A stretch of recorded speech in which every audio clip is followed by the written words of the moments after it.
ایک بنیادی تصور ہے مزاج کا، ٹیمپرمنٹ جسے کہتے ہیں۔ جی، مزاج تو یونانی طب کی آپ کہیں روح ہے۔ نظریہ یہ ہے کہ ہر انسان کی ایک بنیادی ساخت یا فطرت ہوتی ہے۔ فطرت؟ جی، جو ان 4 اخلاط خون، بلغم، صفرا، سودا کے غالب امتزاج سے بنتی ہے۔ اسی بنیاد پر 4 بنیادی مزاج مانے جاتے ہیں: دموی سینگوین، بلغمی فلیگمیٹک، صفراوی کولیرک اور سوداوی میلنکولک۔ یعنی خون والا گرم و تر، جی، بلغم والا سرد و تر، صفراوی گرم و خشک، اور سوداوی سرد و خشک، بالکل۔ لیکن زیادہ تر لوگوں کا مزاج ان چاروں کا ایک مکسچر ہوتا ہے، کوئی ایک خالص مزاج کم ہی ہوتا ہے۔ تو پھر اس مزاج کی تشخیص کیسے ہوتی ہے؟ مطلب ایک حکیم کیسے جانتا ہے کہ کسی کا مزاج کیا ہے؟ دیکھیں، ایک ماہر حکیم مزاج کی تشخیص کے لیے کئی چیزوں کو دیکھتا ہے۔ اس میں سب سے اہم ہے نبض دیکھنا، علم نبض۔ Plus reading? جی، حکیم نبض کی رفتار، قوت، حجم، توازن، ان سب کو محسوس کر کے جسم کی اندرونی کیفیت اور اخلاط کے توازن یا عدم توازن کا اندازہ لگاتا ہے۔ اچھا۔ پھر قارورہ یعنی پیشاب کا معائنہ ہوتا ہے، باؤل جسے کہتے ہیں، اس کا رنگ، گاڑھا پن، تلچھٹ وغیرہ دیکھی جاتی ہے۔ براز یعنی پاخانے کا معائنہ، براز بھی کیا جاتا ہے۔ یہ تو کافی تفصیلی ہے۔ جی ہاں، اور اس کے علاوہ حکیم مریض کی جسمانی ساخت، جلد کی رنگت، بالوں کی کیفیت، نیند کیسی ہے، کیا پسند ہے کیا ناپسند، ذہنی رجحان کیا ہے، عادات کیا ہے، ان سب چیزوں کو مد نظر رکھتا ہے۔ یہ ایک پورا ہولسٹک جائزہ ہوتا ہے۔ واقعی یہ تو بہت گہرائی میں جا کر تشخیص لگتی ہے۔ اور جب مزاج پتہ چل جائے تو علاج کیسے ہوتا ہے؟ علاج کا مقصد ہوتا ہے بگڑے ہوئے اخلاط کے توازن کو بحال کرنا، اور چونکہ ہر فرد کا مزاج منفرد ہے، اس لیے علاج بھی بہت زیادہ ذاتی نوعیت کا یعنی پرسنلائزڈ ہوتا ہے۔ مطلب ایک ہی بیماری کے لیے 2 مختلف مزاج والوں کا علاج الگ ہوگا؟ بالکل، یہی تو اس کی خاصیت ہے۔ علاج میں بنیادی طور پر 4 طریقے استعمال ہوتے ہیں۔ کون کون سے؟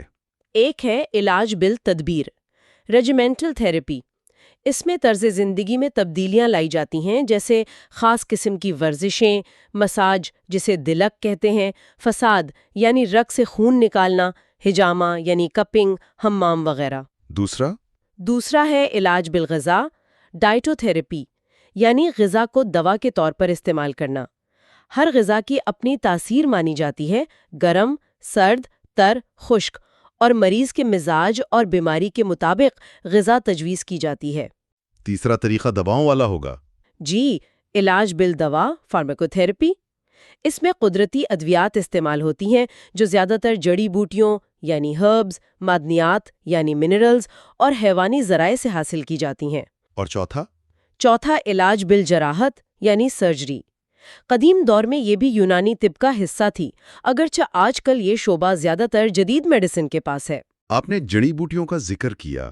یونانی طب میں ان کا استعمال تو بہت ہی عام ہے، جیسے اشوگندھا، گیلوئے، نیم، افسنتین، بنفشہ، جی بہت سی ہیں۔ ہر جڑی بوٹی کا اپنا ایک مزاج ہوتا ہے، گرم، سرد وغیرہ، اور اس کی خاص خصوصیات مانی جاتی ہیں۔ تو حکیم کیسے فیصلہ کرتا ہے کہ کون سی جڑی بوٹی دینی ہے؟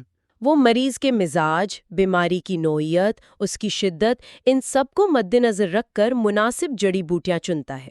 مثلاً اسکند کو اعصاب کو طاقت دینے اور تناؤ کم کرنے کے لیے استعمال کیا جا سکتا ہے۔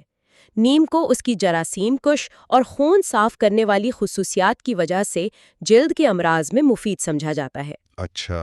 اور دوائیں اکثر اکیلے نہیں دی جاتی، بلکہ مرکبات کی شکل میں دی جاتی ہیں تاکہ ان کی تاثیر متوازن رہے اور کوئی مضر اثرات نہ ہوں۔ ایک اہم بات جو بار بار آتی ہے وہ یہ کہ یونانی طب صرف علامات کو دباتی نہیں بلکہ بیماری کی اصل وجہ کو ختم کرنے پر زور دیتی ہے۔ اس تشخیصی گہرائی کا کیا مطلب ہے عملی طور پر؟ ہے کہ یہ سر درد کیوں ہو رہا ہے؟ اچھا، وجہ کیا ہے؟